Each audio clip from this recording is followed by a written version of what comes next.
But when you're in a place for over 100 years, whether it's the United States or the Filipinos, and you still have an insurgency, it's because people do not feel respected. They do not feel that they have economic opportunity. They don't feel part of the Philippines.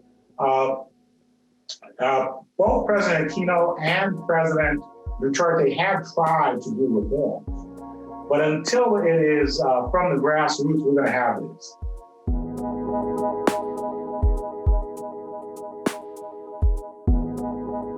The Philippines has had a special relationship with the U.S.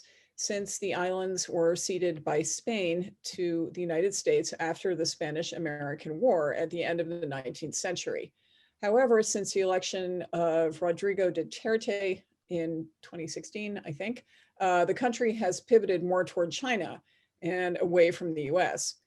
Duterte has also launched a controversial large-scale war on drugs that many criticize for its brutality. So what does the future hold for US relations with the Philippines? Welcome everyone, welcome my friends to December's Great Decision episode at World Boston with the Philippines and the US, featuring Ambassador Harry Thomas. I'm Mary Eintema, the president of World Boston. So now, at last, I'm very pleased to introduce Ambassador Harry K. Thomas, Jr., who is a senior fellow at Yale University's Jackson Institute for Global Affairs and a senior strategic engagement leader at Special Operations Command. In addition to being an authority on the Philippines, he's had a very distinguished career as a diplomat.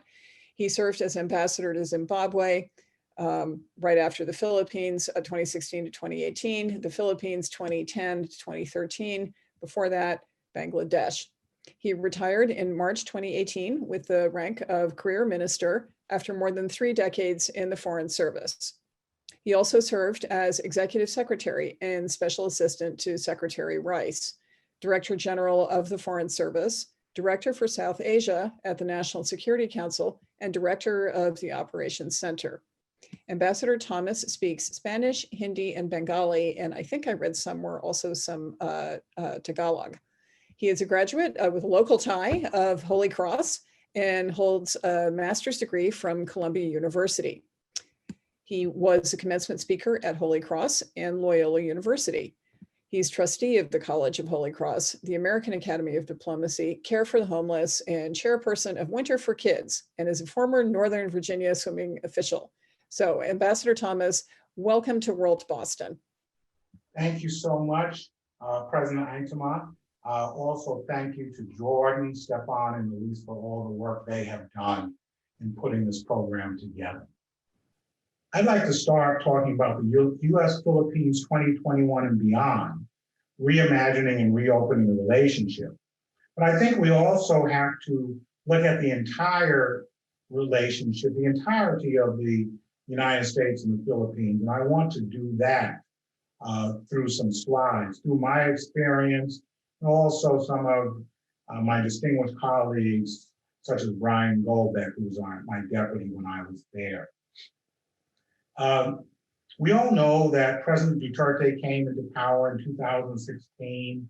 He insulted the Pope, President Obama, the Catholic Church, gave inexplicable comments about women who were raped because they were beautiful, or an Australian nun who was murdered and raped. These are comments that we think are beyond the pale.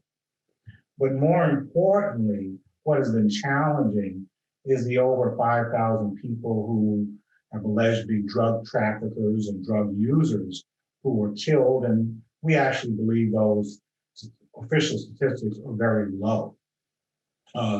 President Duterte has had a hot and cold relationship with the United States. He said he's choosing China and Russia, where most countries say they don't want to choose either. He said he was going to cancel the visiting forces agreement, but in reality, he keeps renewing it for every 6 months. And maybe his strategy is working because U.S. military aid has increased during his tenure. Although the Philippine economy has grown, it's still only about the 12th in Asia. And with COVID, it has shrunk. But we need to examine the entirety of the relationship, what the United States can do, and I think should do, and I hope the new administration takes in hand. So, may we go to the next slide? When we think of the Philippines, a lot of us think of the iconic Jeep that came after World War II to transport so many Filipinos and was adapted from Jeeps after World War II. So it always brings a smile to my face when I see a Jeep. Next. But the reality is, this flag, Viva Republica Filipina, Viva, represents the Philippine-American War when the United States, during what we term the Spanish-American War, took possession of the Philippines after promising the Philippines independence. We colonized the Philippines for the next 50 years following the Spaniards. So we didn't start off on a good track. These are American soldiers. Americans, we may never know how many atrocities, how many Filipinos died in the war. But let's never forget, no people should be colonized. We call them our little brown brothers, patronizing term. We have to look at the good and the bad, but never colonize people. This represents the American military cemetery. Over 17,000 Americans are buried there. Philippines was part of our America, and the Philippine military was part of the United States military. I like to show this because this is the largest American cemetery overseas, and many people do not know this hallowed ground. But the flip side is, I'm here thanking a Filipino who saved Americans, soldiers. He's being thanked during my tenure when President Obama finally was the first president who promised aid to Filipinos, 15,000 if they had immigrated to the United States, 10,000 if they were living in the Philippines, and if they had died, their families got nothing.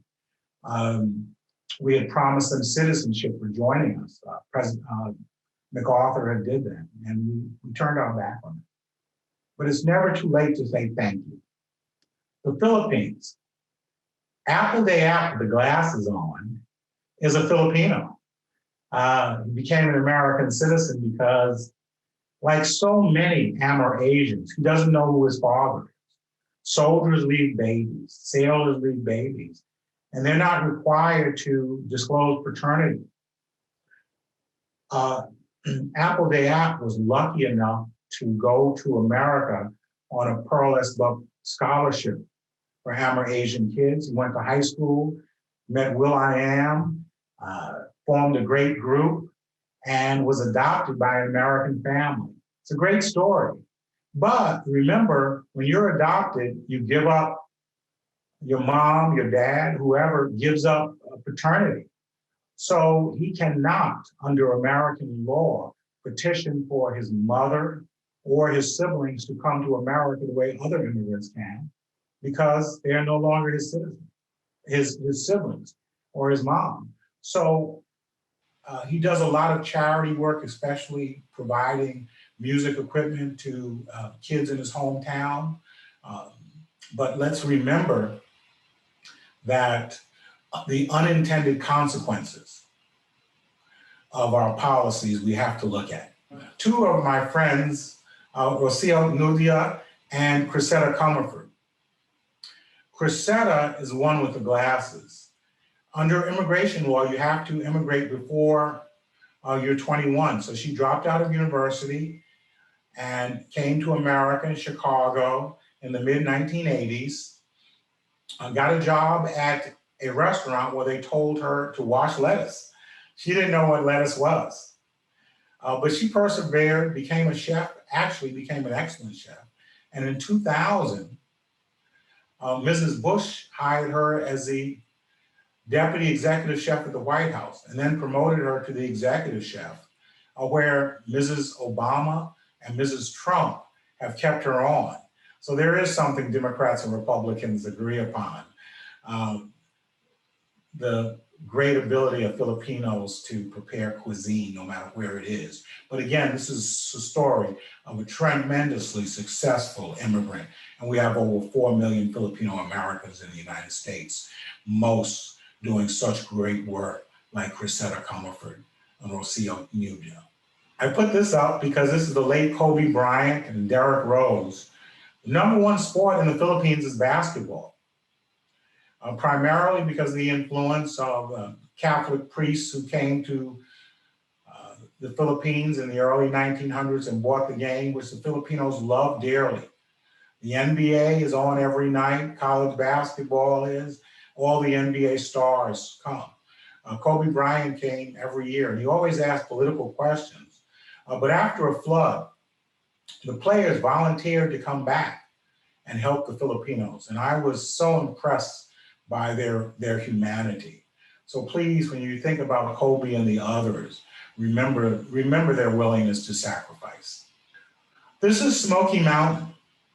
Smoky Mountain is an area of Manila called Tondo, and it's called Smoky because of the refuse. It turns to nauseous gas, where kids have to climb up there to get food. The smell is horrendous. And when I got there, they started a baseball league with the mayor, and these kids were playing with flip-flops. They learned baseball, boys baseball, girls softball. We brought King Griffey Jr. there to conduct clinics. He did a fantastic job. And while I was there, they got uniforms. After I left, with great support from the Filipino American community and the San Francisco Giants, they were able to compete in Indonesia to go to Little League World Series. Unfortunately, these boys lost, but the girls won, and they got to go to Lower Delaware. Can you imagine coming from Smoky Mountain to Little Delaware? We worked with other organizations to put a library there, with the nuns for tutoring, established scholarships to go to local university, San Beda. So this is the type of soft diplomacy that can change lives that we need to continue, whether it's baseball or music or sports or poetry. Very important. The United States will provide $428 million in bilateral assistance to the Philippines in this year. $148 million from the U.S. Agency for International Development. Bilateral aid has increased under every administration, including this one. My friend Gloria Steele, who's the incoming Chief Operating Officer for CARE, was the mission director when I was there, and she's an immigrant from the Philippines. Gloria, to me, the most important thing I did as a diplomat was with Gloria, the most lasting. She came to me and talked about how women were dying from bleeding in their uterus after giving birth. It only cost $1 for the shot, but they couldn't afford it. So we worked with an American pharmaceutical firm and USAID, and we came up with a shot that didn't even have to be frozen, that anybody could give. The Filipinos chose midwives, but we started saving over 5,000 women a year. You know what happens to children when they lose their mothers. So it's an endearing achievement for which Gloria deserves so much credit, an immigrant who's going to be the #2 at CARE in a few weeks. Following the recent typhoons that ravaged the Philippines and forced thousands of people from their homes, the United States provided an additional $3.5 million in humanitarian assistance to disaster-stricken communities. U.S. aid will work with implementing partners to address shelter, logistics, cash, water, sanitation, and hygiene needs of typhoon victims. This is something that we do almost every year because the Philippines experiences 20 to 24 typhoons. And after I departed, when they had one of the worst typhoons in the world, and Brian Gobet was the charge, U.S. military and USAID with the international community did a lot of work. Something that happens this year, when President Duterte neglected to thank the United States for our assistance is the same that happened during Brian's tenure. We were barely thanked or ignored. That's always bothered me. We do it because it's the right thing. We always wonder why we don't get thanks. Earlier this month, the U.S. Department of Defense increased by $28 million U.S. aid to include sniper rifles and anti-improvised explosive device gear. The U.S. Embassy said in a statement that the Philippines remains the largest recipient of U.S. military aid in the Indo-Pacific region and has received planes, ships, armored vehicles, and small arms amounting to $550 million since 2016. I think our question has to be, the Philippines has always had a challenge maintaining equipment and receiving equipment from multiple partners that's difficult to replace. So we hope this aid is being utilized well and also in accord with the Leahy Amendment and human rights. As I said earlier, Filipino President Duterte announced that he'd be canceling the visiting forces agreement, but now they say they're going to renew it every 6 months. This was announced after he said he would withdraw from his 21-year-old pact, which is necessary for the humanitarian work we do. So a lot of times people think of a visiting forces agreement as something to allow for war. It does allow our military to do training exercises, but the bulk of the work our military does is logistics. And I expect under a Biden administration, the Philippines will be one of the countries that the U.S. and the United Nations is working to help with COVID vaccines. And it will be USAID and the military who are, the best thing the U.S. military does is logistics, who will be involved, and the visiting forces agreement is necessary. Thank you. Renegotiating the two-way defense relationship with a focus not just on warding off China, but also quelling armed rebels at home, analysts believe. We'll have to see if Duterte is playing a chicken and mouse game. It's a little dangerous to do that. We'll see. Next. Important not to neglect trade. U.S. goods and services trade with the Philippines totaled $30.6 billion in 2019. Exports were $12.1 billion and imports were $18.5 billion. You can read it yourself. It makes the Philippines our 31st largest trading partner. Most of the goods coming from the Philippines are parts for Japanese cars. Interestingly, parts for Boeings and Airbuses are made in the Philippines also. And the Philippines has a trade surplus with the United States.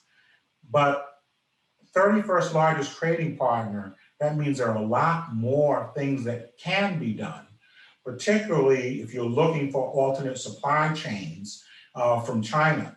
Unfortunately, the Philippines is rated only number 6 in ASEAN as a country that can develop that. And I think that's primarily because the oligarchs control the Philippine economy to their benefit and the detriment of so many others.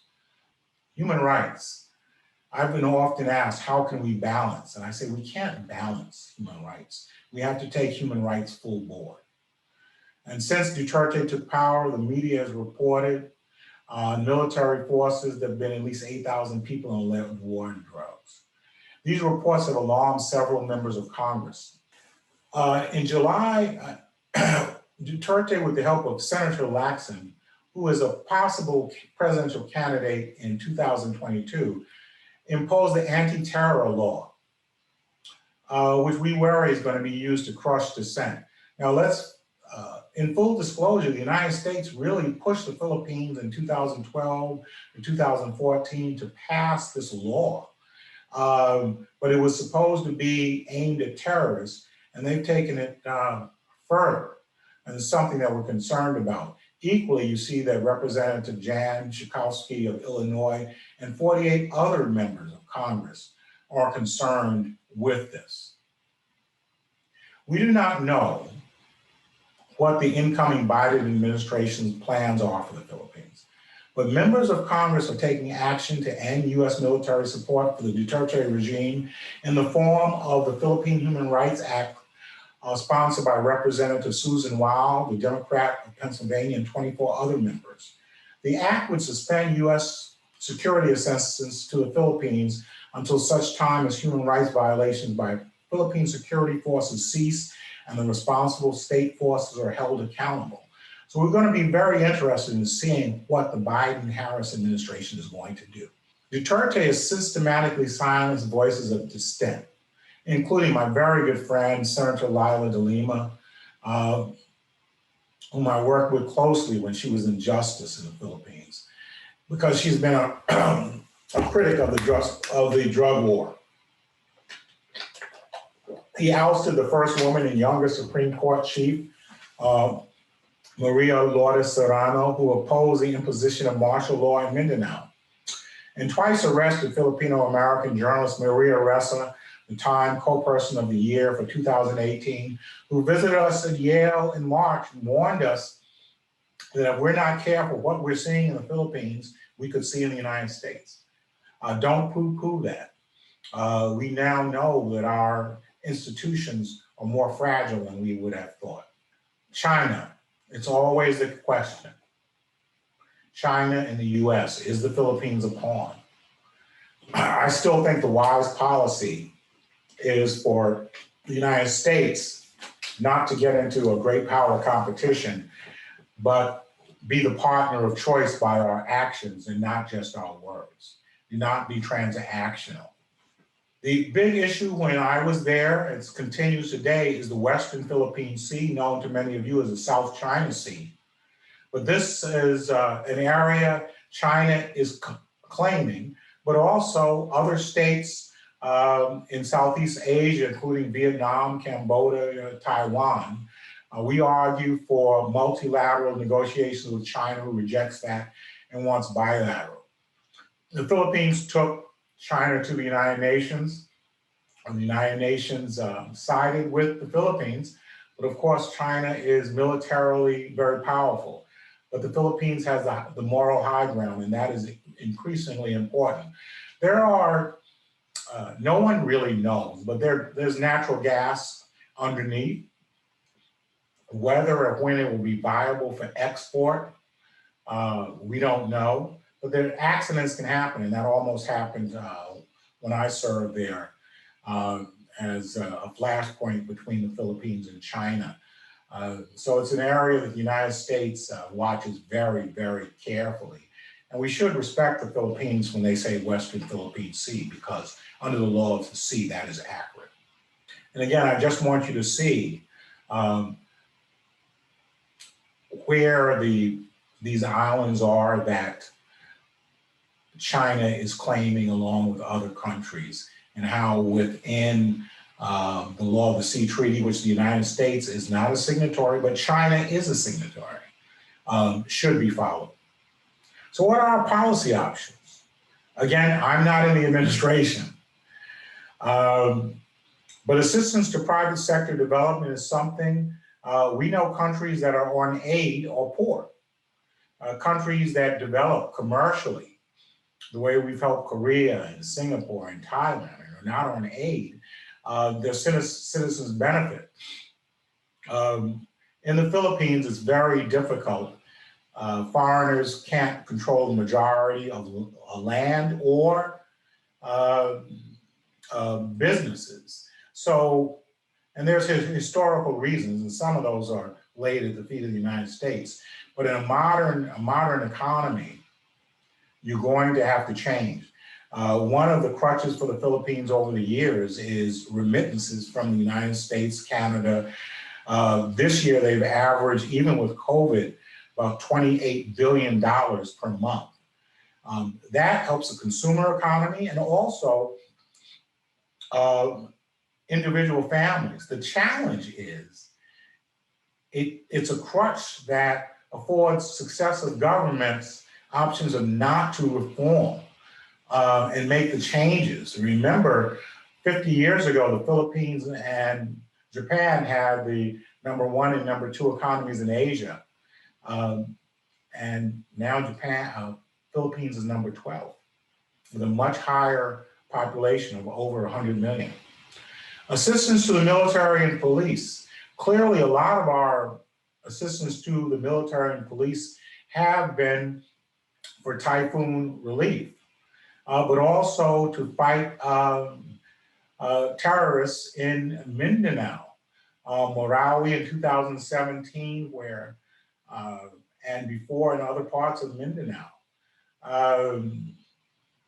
Duterte imposed martial law, and we have to wonder, are our human rights laws being followed, and should be, to those we give aid? Humanitarian aid for the foreseeable future, to me, the Philippines is going to need it. The majority of our aid has been in education. 60% used to be in Mindanao. We've tried to move it to other places, especially in the sciences, computer, artificial intelligence.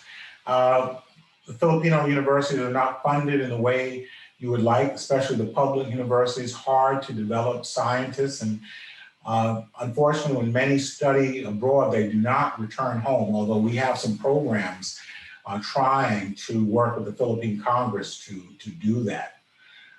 Immigration reform. The current administration policies have negatively impacted the Philippines in the sense that now you have to pay more for a citizenship test in the United States. For anybody who wants to petition must take a DNA test. And Filipinos have been wonderful, wonderful immigrants. This is a worldwide policy, I think, personally aimed at ending immigration. And this is something that needs to be looked at by the Biden administration, not just for the Philippines, but the whole world. It is Christmas season, it's holiday season.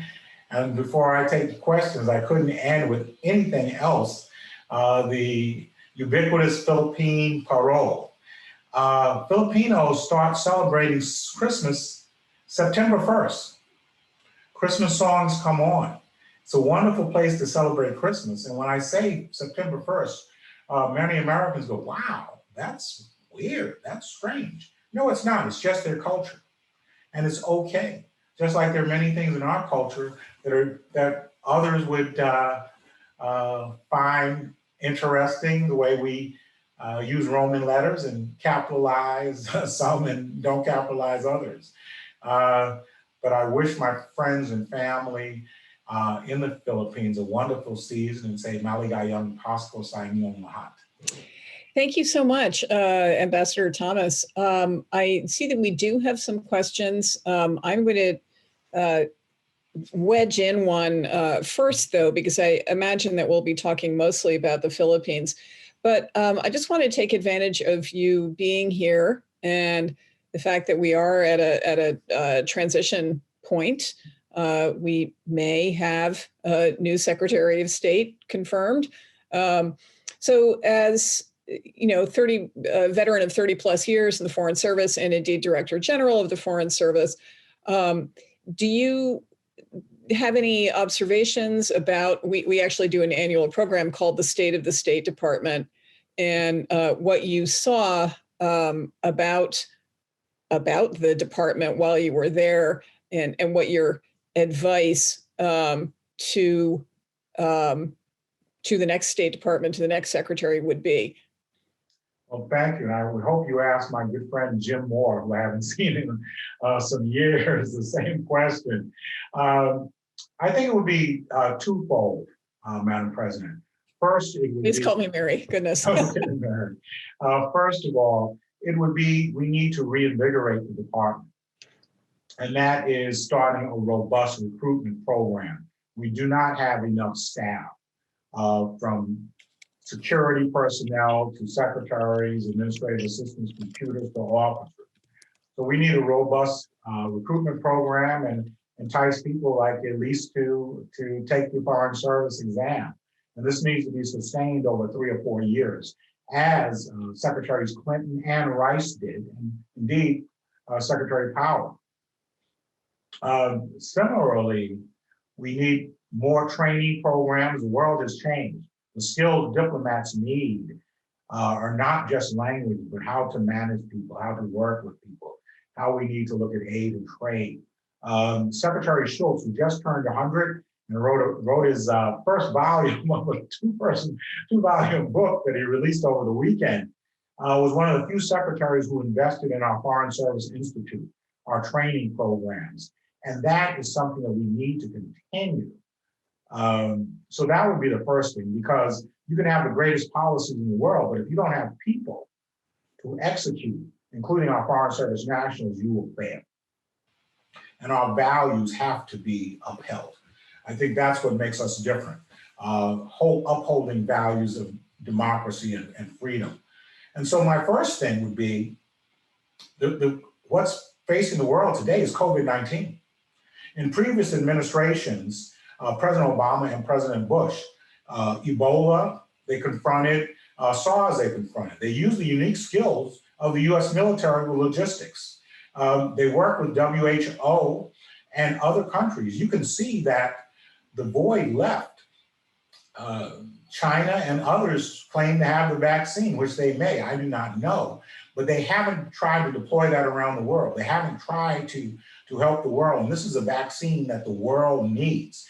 So I would ask President Biden and incoming Secretary Blinken to hold a summit, virtual, maybe in person in rooms, and come together with a plan how to distribute this. This is something we can do. Under the President's Emergency Program for AIDS Relief that President Bush started, we have successfully changed AIDS throughout Africa and now Asia. So no one can tell me we do not have the unique ability working with our international partners to do this. And to me, this would help rebuild the United States image. But it's also the right thing, and it's the necessary thing to do, because we can't just inoculate Americans or vaccinate Americans. Great. Okay, thank you for deviating from our stated topic for a moment, but it's great to take advantage of your perspective. So we're going to go to a question from Mary. All right. Well, basically, that was pretty much my question to the ambassador is, if you had Joe Biden's ear, what would you tell him? And how would you deal with President Duterte? Given he seems to be ready to insult just about anybody at the drop of a hat, and very much like Donald Trump. Okay. Yes, they're good friends. I don't think that I would have a magic wand. I do think that my esteemed colleague, Son Kim, who is now in Indonesia, never confronted Duterte, but worked behind the scenes, and that's what you have to do in diplomacy. Nobody likes to be told what to do.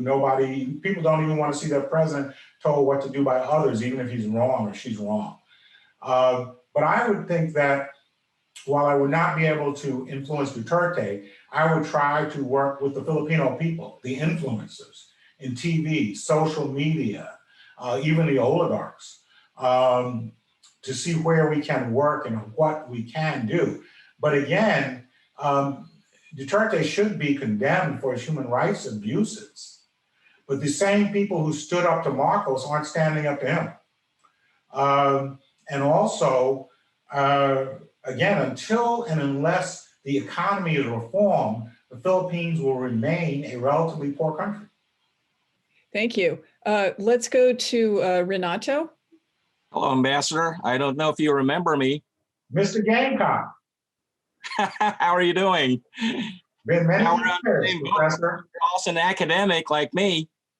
So my question pertains to the alliance, which is, of course, my area of specialization, especially looking at how the Biden administration might put human rights issue on the forefront. Especially, of course, you have to take into account the Human Rights Act, which would punish Filipino security forces. You have to understand not all Filipino security forces are involved. It's only the police and the armed forces of the Philippines have remained out of the war on drugs. And of course, the armed forces of the Philippines is a very important bastion of, the pro-American elements within the government. Yeah. You have Duterte on the top that might be pro-China, but below the cabinet level, like for example, the armed forces of the Philippines, they really value the alliance. Yes, Okay. they do. Of course, they will be affected by this, especially if security assistance will, of course, be cut. So there goes a very important pro-American element within this administration. So how could we basically manage this issue? It won't be me. Good question. Thank you. Professor, again, it is so good to see you. And I always value coming, talking to your students at the Philippines' second best university. To be fair, it will be a big challenge for anyone. Yes, we really need to give a primacy to human rights, but that doesn't mean we're trying to punish the private or the corporal or the sergeant. I actually think we have an excellent defense ministry. And I think that since a huge amount of our aid is based on typhoon assistance or even helping soldiers, we gave 1,000 packs when I was there just to save their lives in blood.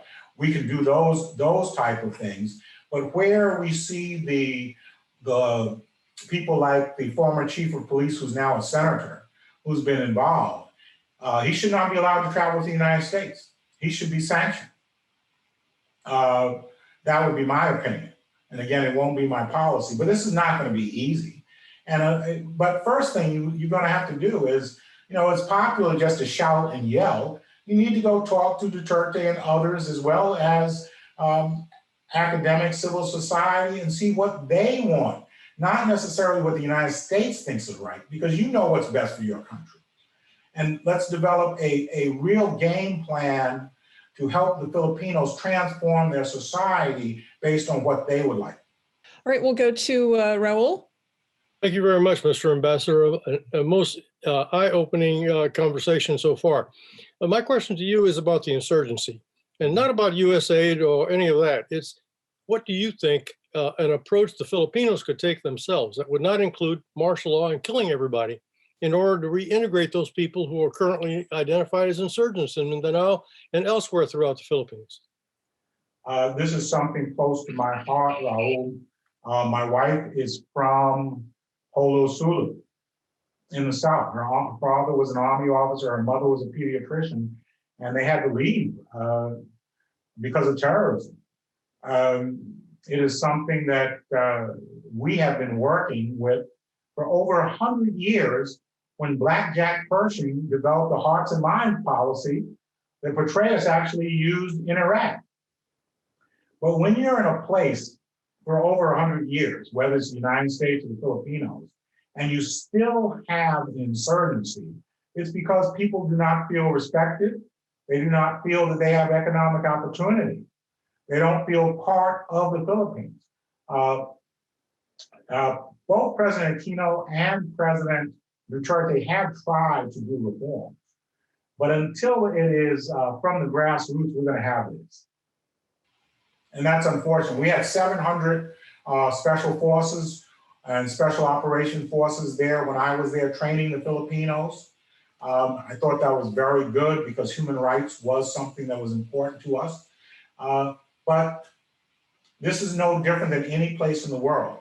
You're going to have insurgency until those people are treated equitably. All right, so we'll go to Ina now, if I pronounce your name correctly. Yes, you did. Thank you very much. Hello, Mr. Ambassador. How are you? It is so good to see you after so many years. How are you? How's your family? We're doing well. We got to the U.S. just when COVID hit. So there you go. Well, welcome to America. Thank you so much.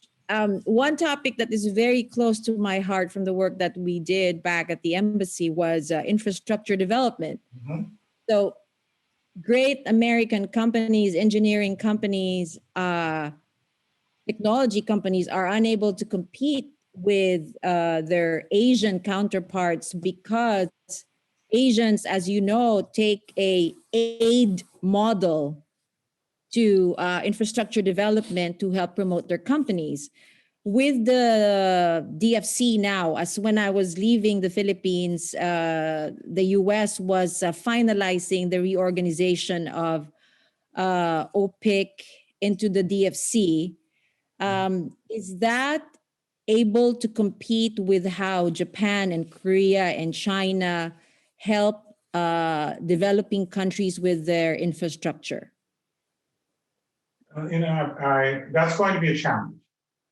First of all, Duterte does have this build policy, and I think even the next president will be dealing with a lot of construction projects. First of all, a lot of American companies that used to be involved in infrastructure are no longer involved in infrastructure. That's one thing. We do have the Foreign Corrupt Practices Act. That's another thing, and we still need to observe that. I'm not for scrapping the Foreign Corrupt Practices Act. That that hurts us.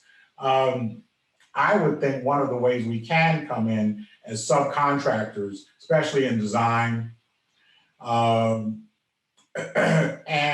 maintenance, we can partner with Filipino firms. That's what I would ask. China uses Chinese labor. Other countries in Asia, I don't have to name them, would not treat people under their laws, shall we say.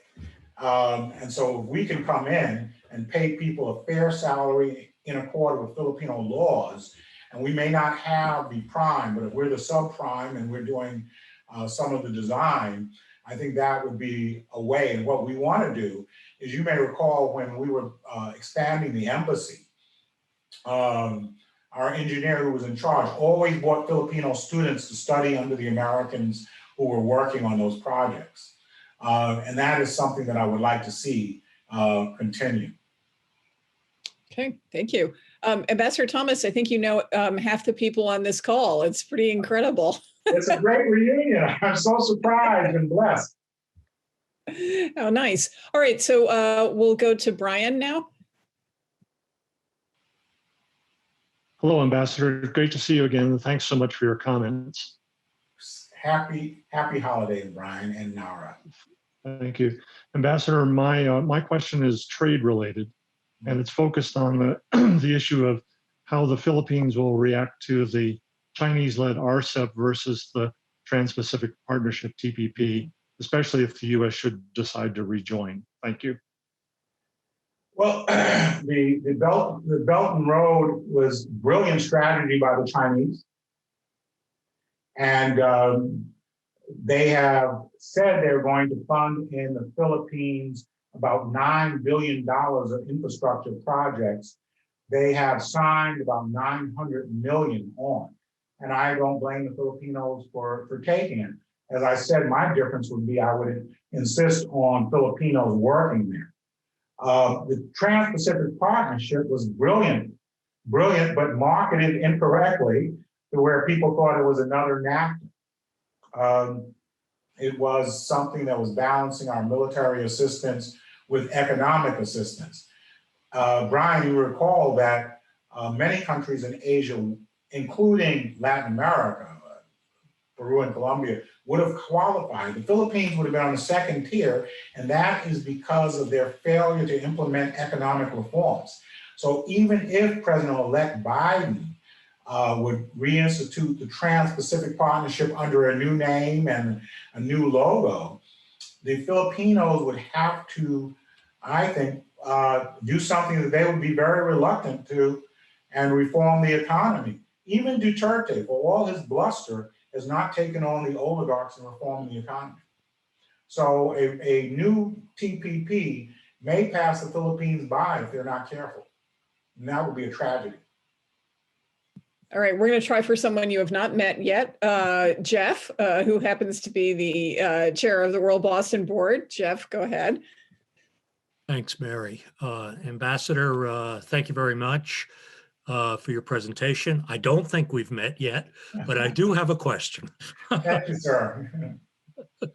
I've listened carefully to your presentation, tried to, and I want to ask you to speak from the perspective of the Philippines or Filipinos with respect to what attracts them to China. I mean, the security issue, as you've pointed out with the map, is obvious, if you will. China's a lot closer at the other end of the Philippine Sea.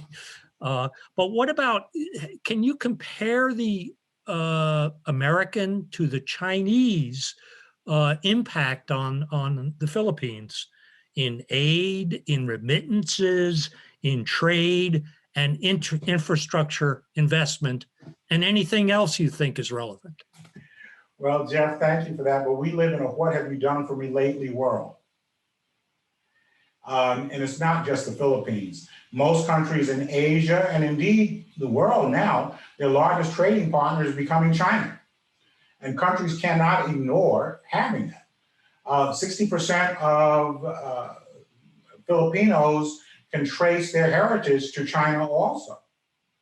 Let's not forget that, but primarily it's because China is willing to invest in ways that, remember my colleague Ina was talking about infrastructure. We are willing to give aid, military assistance, economic, humanitarian, but our companies have challenges competing because, again, the failure to reform laws. Our businesses will go anywhere if they feel they can make money. And that's why they're in Thailand, Singapore, China, and other countries in Asia, and less so in the Philippines. So it's going to have to be more attractive.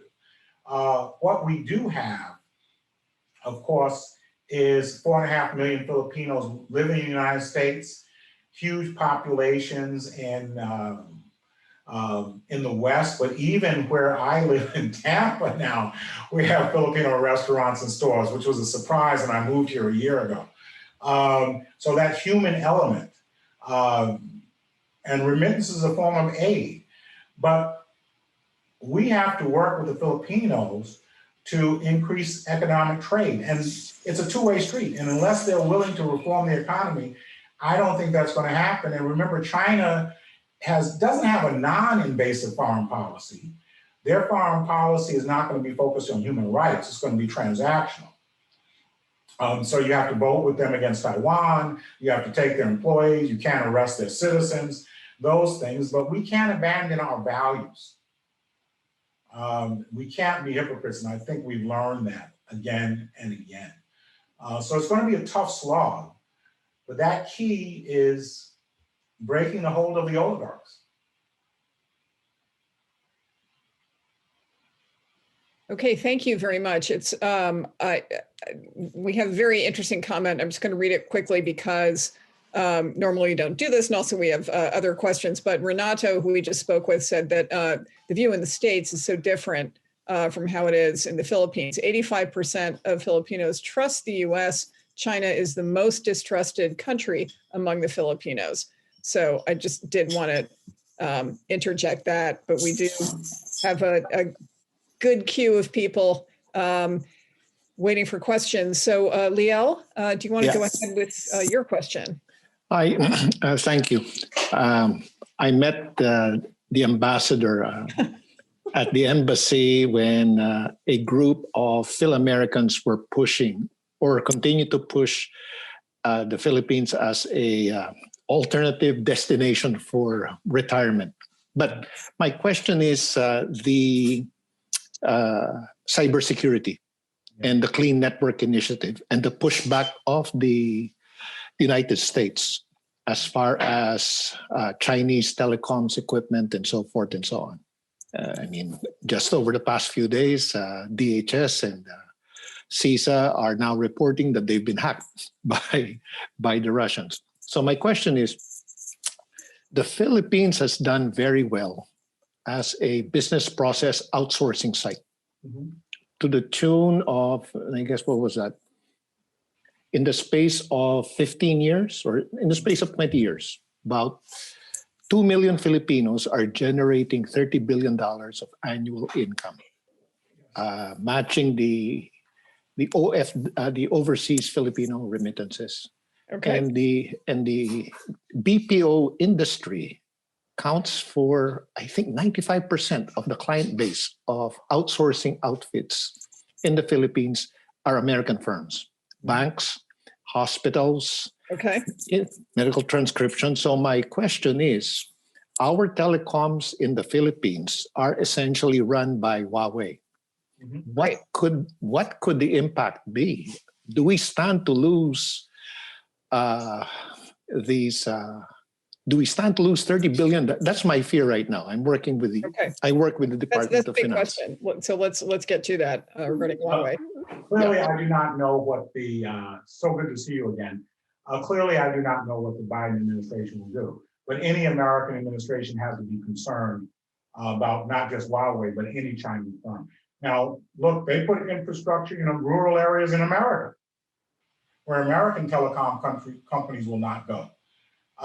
So when we preach against them, countries doing that, we cannot be hypocritical. But we also tell countries to be wary of doing this. And they take it because it's a good deal. So we have to work with them. But I do think there's a downside. Let me be clear to this BPO industry. Because of the way the situation is in the Philippines, you have to have a university degree to work at Starbucks or Jollibee's. They have to have university degrees in their contract employees. You have to have a university degree to work at the BPO in many parts, at least the call center is part of BPO. Those are jobs that start late at night. There are a lot of social problems that go along with those jobs. There's high turnover. The Philippines has to keep their exchange rate weak to keep these companies there or they will leave.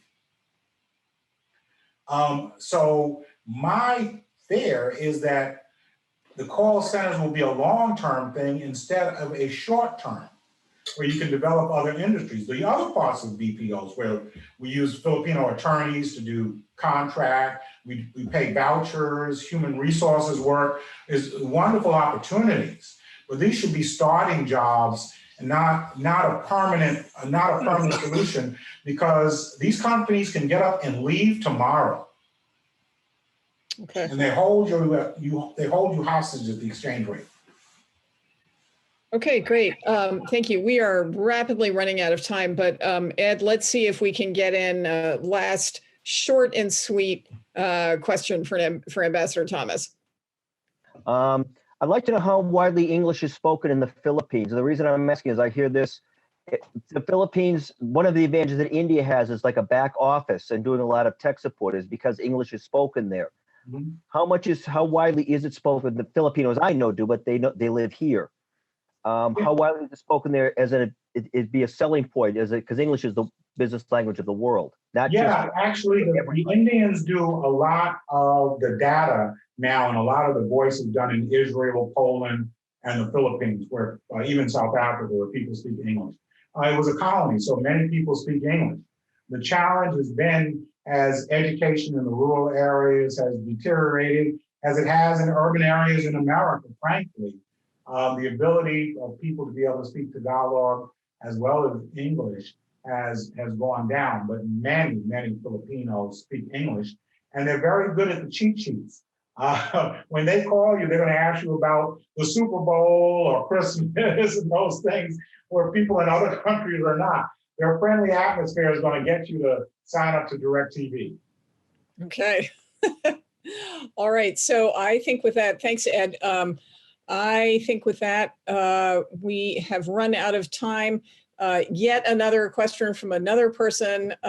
There's so many folks that on this call. I've never seen anything like it, Ambassador Thomas. So you have a lot of friends at World Boston. We're grateful to you for helping us understand this very complicated and longstanding relationship with the Philippines. Also, thanks for your comments about the State Department, a subject of great interest to us at World Boston. Everybody else, thank you for joining us. Have a great night, everyone. Bye-bye. Thank you.